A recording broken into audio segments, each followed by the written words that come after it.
So let's talk about the number one asked question that people have when they first start fishing, whether it's bass fishing or offshore fishing or crappie fishing. It's how to use and fish a spinning reel. First thing you want to do when you first get your spinning reel is you want to put on some fishing line.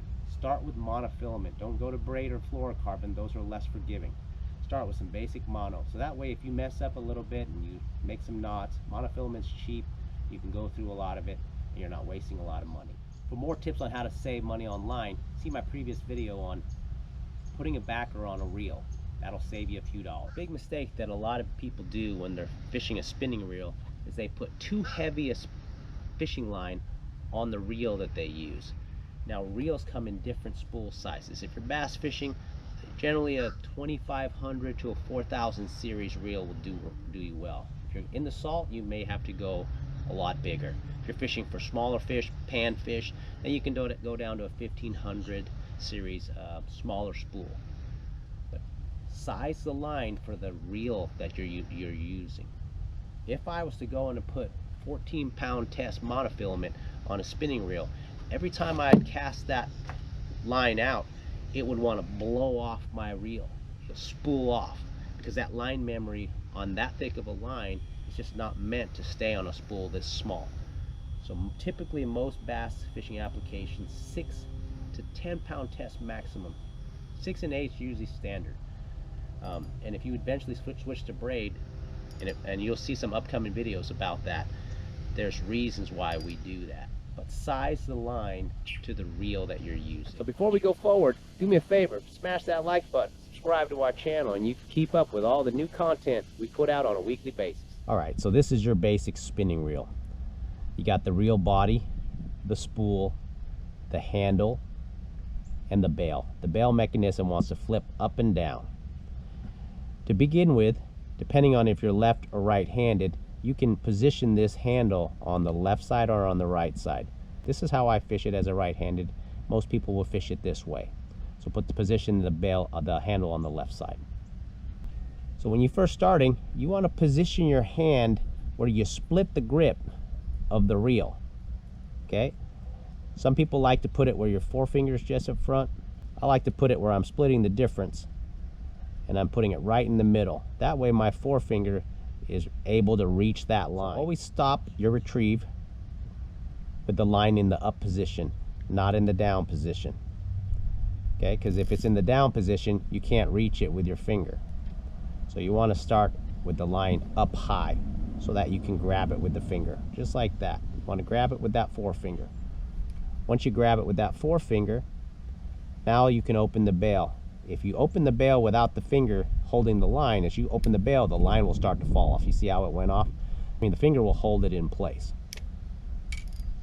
So always start with the finger holding the line before you do anything. Now, most of the time, you want to hold your rod and reel with your dominant hand so that when you're fighting the fish or you're casting, you're doing everything with your dominant arm. So you're right-handed, hold it with your right hand. When I set the hook, I want the power of my right arm, because I'm right-handed, to control this rod, and the left hand, my passive hand, is just doing the reel turning. But all the power and all the effort comes from my right and dominant arm. If you're left, use your left. So when you go to start casting, it's all about using your rod to do the work. You're not muscling the cast. So as you're holding that line, as we talked about, and you open the bail, as we talked about, you go back to about your 3 o'clock or your 9 o'clock, and as you come forward at about your 11 o'clock, 1 o'clock position, that's when you let your finger go.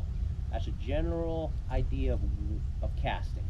So you back and forward, and once you release it at your 11 o'clock, that line will go out and there will send your bait. It'll take a couple practice tries. You know, eventually after about 15-20 minutes, you'll get it down.